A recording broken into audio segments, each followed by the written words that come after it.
నమ్మలేకపోయాను. కాసేపు ఆశ్చర్యానికి కూడా గురయ్యాను. అల్లు అర్జున్ని అరెస్ట్ చేశారని ఎవరో వచ్చి నా మిత్రుడు చెప్పాడు. అది వాస్తవమైనది, సరిగా చూసుకోమన్నాను. తర్వాత టీవీలు ఆన్ చేస్తే అన్ని టీవీల్లోనూ అల్లు అర్జున్ అరెస్ట్, ఆయన ఉస్మానియా ఆసుపత్రికి తరలింపు, కాసేపట్లో నాంపల్లి కోర్టులో హాజరు, రిమాండ్కు వెళ్ళే విధంగా కేసు పగడ్బందీగా పెట్టినట్టుగా అర్థమవుతూ ఉంది. ఏమిటి అన్యాయం నాకు అర్థం కాదు. అల్లు అర్జున్ అంతర్జాతీయ ఖ్యాతిని గడించినటువంటి వ్యక్తి. పుష్ప 1, పుష్ప 2తో తెలుగువారికి గొప్ప పేరు ప్రపంచవ్యాపితంగా తీసుకొచ్చాడనేటువంటి భావనతో అందరూ తెలుగు వాళ్ళు ఉన్నారు. జరిగిన తప్పేంటి?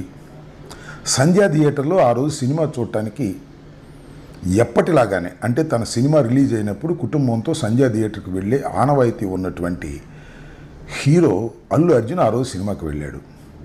దురదృష్టవశాత్తు తొక్కిసలాట్లో చనిపోయారు. నిజంగా దానికి అల్లు అర్జున్ బాధ్యత వహించాలా? ప్రభుత్వం బాధ్యత వహించాలా? సెక్యూరిటీ కల్పించలేనందుకు ఎవరు బాధ్యత వహించాలి? ఇది ఒక కీలకమైన ప్రశ్న. ఒకసారి వెనక్కి వెళదాం. ఇలాంటి సంఘటనలు ఎన్ని జరిగాయి రాష్ట్రంలో? ఆంధ్రప్రదేశ్లో ఎన్ని జరిగాయి? చంద్రబాబు నాయుడు గారు ఎన్నికలకు ముందు సభలు పెట్టిన చోట తొక్కిసలాట్లో చనిపోయారు. గుంటూరులో సంక్రాంతికి సంబంధించి సంక్రాంతి కానుక అని ఉయ్యూరు శ్రీనివాస్ అనే ఆయన ఒక ట్రస్ట్ పెట్టి అందరికీ చీరలు ఇస్తామని ప్రకటించారు. కొన్ని వేల మంది చీరలు తీసుకోవడానికి వచ్చారు.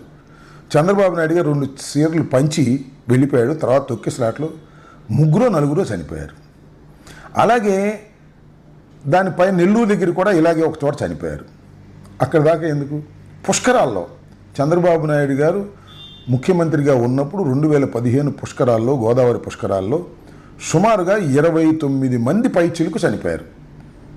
ఎవరు దీనికి బాధ్యులు? చంద్రబాబు నాయుడు గారు వహించాలా? లేదు. ఘరానా మొగుడు సినిమా సూపర్ హిట్ అయింది. ఆ శతదినోత్సవానికి అనుకుంటా సాక్షాత్తు చిరంజీవి గారు గుంటూరు వచ్చారు, బ్రహ్మానంద రెడ్డి స్టేడియంలో. అప్పుడు తొక్కిసలాట గురై చనిపోయారు. దానికి ఎవరు బాధ్యత వహించాలి?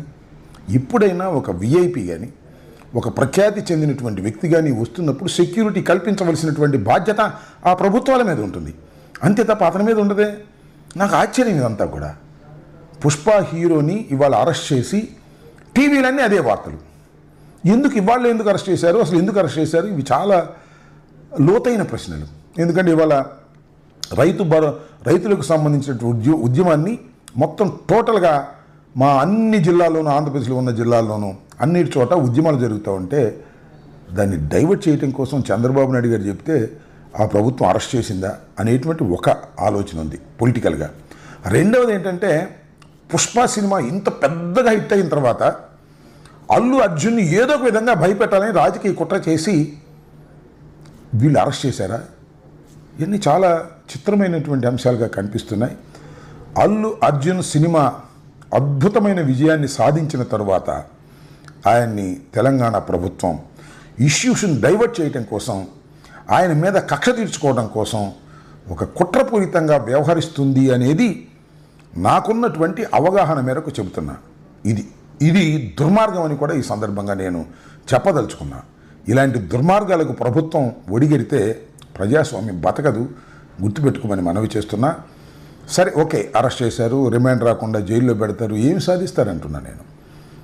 అల్లు అర్జున్ మీద మీకు అంత కోపం, అంత కక్ష ఉండవలసిన అవసరం లేదు. ఏ ప్రభుత్వానికైనా చట్ట ప్రకారం చేయాల్సింది చేయండి. కానీ ఇది కావాలని ఒక కుట్రపూరితంగా జరుగుతుంది. దీని వెనుకాల ఎవరి హస్తాలు ఉన్నాయో సులువుగా అన్నీ బయటకు వస్తాయని కూడా ఈ సందర్భంగా చెబుతూ, అల్లు అర్జున్కి భగవంతుడు ధైర్యాన్ని ఇవ్వాలని, ఖచ్చితంగా ఇలాంటి కుట్రపూరితమైన విషయాలను తట్టుకునేటువంటి శక్తి అతనికి భగవంతుడు ఇవ్వాలని మరొకసారి కోరుకుంటూ, ఇది అన్యాయమని తీవ్రంగా ఖండిస్తున్నాను. ధన్యవాదాలు.